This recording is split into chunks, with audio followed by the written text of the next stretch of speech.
Hello and welcome to the Bearded Horror Review. My name is Dan, aka the Boogey Man, and on this show I will review a horror movie, either a classic or a new release, and I will go through it in non-spoilers and spoilers, sometimes just one or the other. I will talk about some good points, some bad points if there were any of either, give it a rating out of 10 and let you know if I think it's worth a watch in my humble opinion.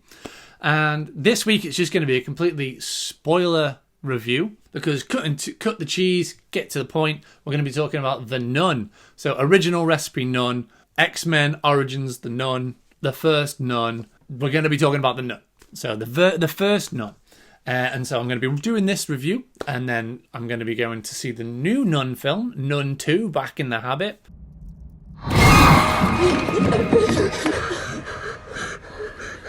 What's she doing?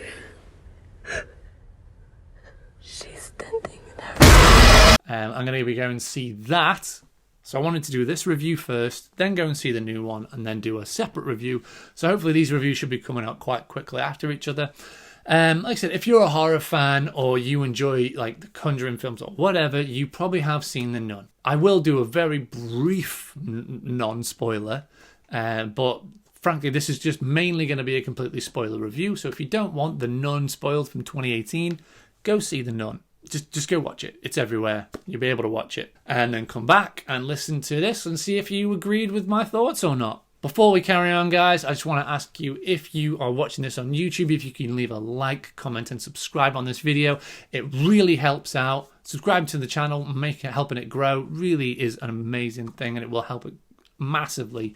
Just a little click for you, but it means the world to me. Okay, guys, so let's carry on. Let's go into The Nun. So, a little background. The Nun is a 2018 release.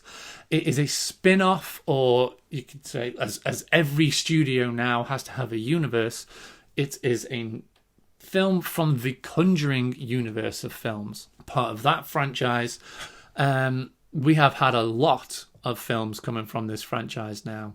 So, yeah, there's a lot of films in there. So there's Conjuring 1, Conjuring 2, more Conjuring, Annabelle, where did you come from? Where did you go? Where did you come from, Cotton Eye Joe? Annabelle, let's get spoopy. We're coming home. Then we've got The Nun, and then we've got The Nun 2, more Nun. Young man, take your foot down off that stool. Now have a seat. Have a seat. So lots of spooky spooks. Lots of spooky stuff going on. And this is an origin story. So watching the Conjuring films, you come across The Nun in Conjuring 2. This is then an origin of that kind of creature. It's set way back post-World War II, I think. Second World War. And we see the kind of origin of this Nun. Yeah, so what we're going to talk about that now. Non-spoiler version of that's the kind of non-spoiler of it. It is a very cliche, by the numbers. If you've seen the Conjuring 1 and 2, if you've seen the Annabelle films, you know exactly what kind of film this is going to be. You know what the kind of structure is. You know what kind of scares you're in for. And if you haven't, it is a spoopy, super scary jump scare fest. It deals with imagery, loud noises. That's the kind of thing you expect. Like, it's a paranormal film, essentially, with religious paranormal. So yeah, that's kind of what you get. The adverts, you've seen the trailers for it, reflect the film. That is exactly what the film is. I had a series of visions when I was younger. And after each one ended, the same thought would be stuck in my head. What did you see? I saw a nun. But yeah, let's just go straight into it. So it's like set post-World War II. It is set at a nun's coven in... I don't even remember. That's the kind of film this is. It's not that memorable, guys. I've even got it on behind me on the screen right there. And it said where they were and the dates, and I've already forgotten. That's bad, isn't it? That's bad. It opens with a bunch of nuns fleeing from an evil in the basement. This evil seems to have escaped. and a load of nuns die. And you then get a caretaker finds this nun that's hung themselves out the window over the front door. We get this, and this person tells the church, so the church decide to send some people to investigate. They send a priest and a woman who is not yet a nun. She is in the process of becoming a nun. I'm not quite sure why they send her again. It just seems like they just wanted this kind of, not origin story for this nun, but this more fresh-faced kind of nun. This younger woman who was not quite a nun, and this is almost like her rite of passage. The film is by the numbers. I can only count to 4. Like I said, this is going to be a spoiler, not my usual kind of review where I'll go through the entire film. I'll talk about certain scenes that were in it, but I don't want to spend time talking about this film for 40 minutes, which is what I usually would do, because it is so basic.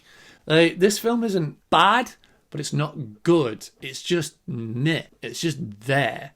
There you are. It has this link to the Conjuring universe, so that makes it like, yeah, we want to watch this, and I want to see where this nun kind of came from. And it has, a lot of the tropes that I enjoy in my paranormal / religious kind of horror films. But watching the film, it seems like what they did is they went, here's a bunch of scenes that we want in the film. Here's a bunch of things that we have found scary. Here's a bunch of scary ideas we've come up with. And we're going to build a film around that. There's scenes in there that kind of don't seem to just make sense. They're very on the nose. For one example, there's a scene when the young yet to be nun and the priest are taken to the church, the coven or whatever you want to call it, by our caretaker Frenchie, and they have to walk through a graveyard to be able to get to the front door of this coven, and they see these gravestones, and one of them has string and a bell on, and they explain that back in the day, some people were scared of being buried alive, so they would get themselves buried with string with a bell, so if they woke up, they could ring the bell. Oh, I wonder if that will be coming up later in the film.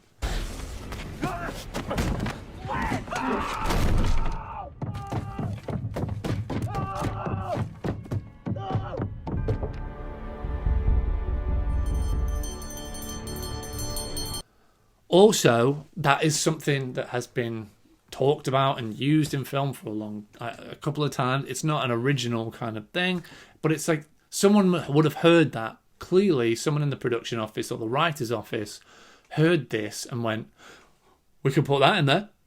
And there's a lot of that. Oh, we could put that in there.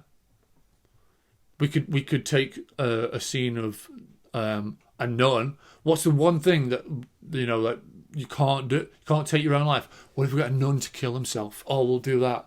That's spoopy, that's so spoopy. What if they get there and it's empty, but there's a nun with a shroud and this weird kind of stuff starts happening through the walls? And what if they just happen to have a book with all the information they want on it, but when you read the book, bad things happen?